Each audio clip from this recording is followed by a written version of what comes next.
अभिषेक की फिर से एक बार सुविधा देने का काम किया है। நம்ம அமைச்சர் தான் திருக்கனூர் முத்து மாரியம்மன் கோவிலில் கும்பாபிஷேகம் நடத்தி சிறப்பாக செய்து காட்டி இருக்கிறார்।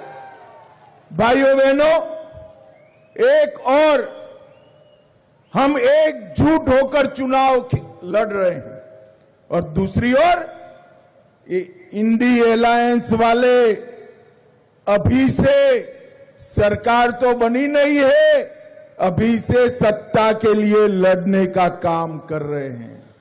நம்ம தேசிய ஜனநாயக கூட்டணியில என்டிஏ கூட்டணியில அனைத்து கட்சிகளும் ஒருவருக்கு ஒருவர் ஆதரவு தெரிவித்து ஒற்றுமையாக இந்த தேர்தலை உங்கள் முன்னே சந்தித்துக் கொண்டிருக்கிறோம்।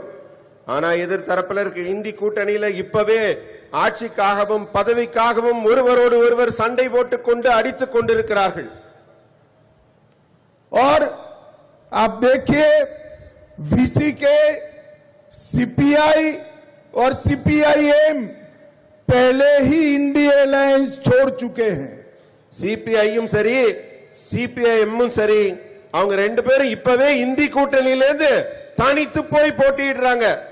और डीएमके और कांग्रेस भी 5 सीटों पर एक दूसरे के खिलाफ लड़ रहे हैं। அது சரி திமுகவும் காங்கிரசுமாவது ஒன்னா இருக்கான்னு பார்த்தா அவங்களும் 5 தொகுதியில ஒருத்தரோட ஒருத்தர் மோதி கொண்டு மல்லுக்கு நிக்கிறாங்க। और जब एनडीए में बीजेपी, रंगास्वामी जी की पार्टी, एलजेके और एआईडीएमके सभी एक मुश्त होकर चुनाव लड़ने के लिए मैदान में है। ஆனா என்டிஏ கூட்டணியில் இருக்க நம்முடைய கூட்டணி அரசு கூட்டணி கட்சிகள் அத்தனையும் பாஜகவாகட்டும், திரு என்ஆர் காங்கிரஸ் ஆகட்டும், எல்ஜேகே ஆகட்டும், அஇஅதிமுக ஆகட்டும், அனைத்து கட்சிகளும் ஒன்றோடு ஒன்று உறுதியாக நின்று ஒரு ஒற்றுமையை பறைசாற்றிக் கொண்டிருக்கிறோம்। भाइयों बहनों, नारायण सामी की सरकार थी, मेडिकल कॉलेज में पीजी और डिप्लोमा सीटों की खुलेआम बिक्री हुई, वहां तक कि दलित भाई बहनों के लिए रिजर्व सीटें भी उन्होंने रिजर्वेशन के अलावे बेच डाली। நாராயணசாமி ஆட்சி காலத்தில் என்னங்க நடந்தது? ஊழல் தான் உச்சத்தில் இருந்தது। மருத்துவ கல்லூரியில இடஒதுக்கீட்டுல கொடுக்க வேண்டிய சீட்டை கூட கூவி கூவி விலைக்கு விற்றார்கள்। பட்டியலின சகோதரர்களுக்கு கிடைக்க வேண்டிய உரிமையோடு கிடைக்க வேண்டிய இடஒதுக்கீட்டு சீட்டை கூட அவர்களுக்கு கொடுக்காமல் அவை எல்லாம் லஞ்சத்திற்காக விலை பேசப்பட்டது। केक की रिपोर्ट ने बताया कांग्रेस सरकार में, डीएमके सरकार में 15,000 करोड़ के विकास के फंड का गपला हुआ है। நம்ம அறிக்கைப்படி நீங்க பாத்தீங்கன்னா 15,000 கோடி ரூபாய் அளவிற்கு காங்கிரஸ் அரசும் திமுக அரசும் இந்த சென்டெக் என்கிற மோசடியில் ஈடுபட்டிருக்காங்க। ये जो 15,000 करोड़ रुपया है वो पुदुचेरी का 3 साल का बजट होता है, 3 साल का। இந்த சிஏஜி அறிக்கையில சொன்ன 15,000 கோடி ரூபாய் ஊழல் இருக்கே, இந்த பணம் இருந்தா 3 ஆண்டு காலம் புதுச்சேரிய வளர்ச்சி பாதைக்கான பட்ஜெட்டே போட்டிருக்கலாம்।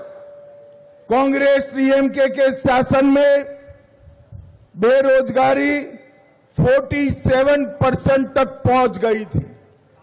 காங்கிரஸ் திமுக ஆட்சி காலத்தில் வேலையில்லா திண்டாட்டம் 47% உயர்ந்திருந்தது।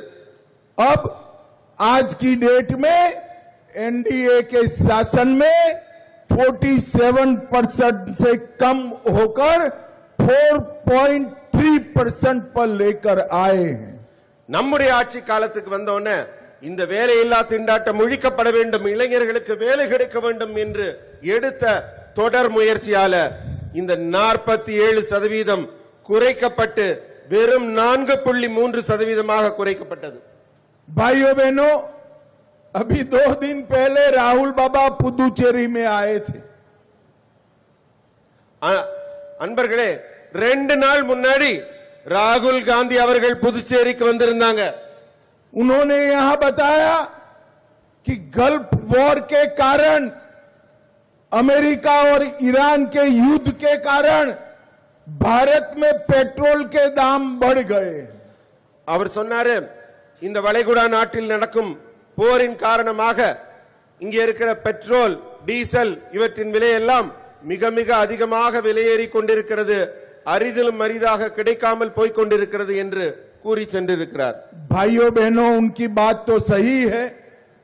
पेट्रोल के दाम बढ़कर 458 रुपीस हो गए हैं और डीजल के दाम बढ़कर 520 रुपीस हो गए हैं।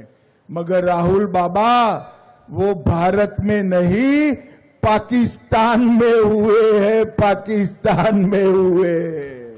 ராகுல் காந்தி அவர்கள் வந்து எப்பவுமே ஒரு கனவு உலகத்தில் மிதந்து கொண்டிருக்கிறார். ஆனால் அவர் சொன்னது உண்மைதான்.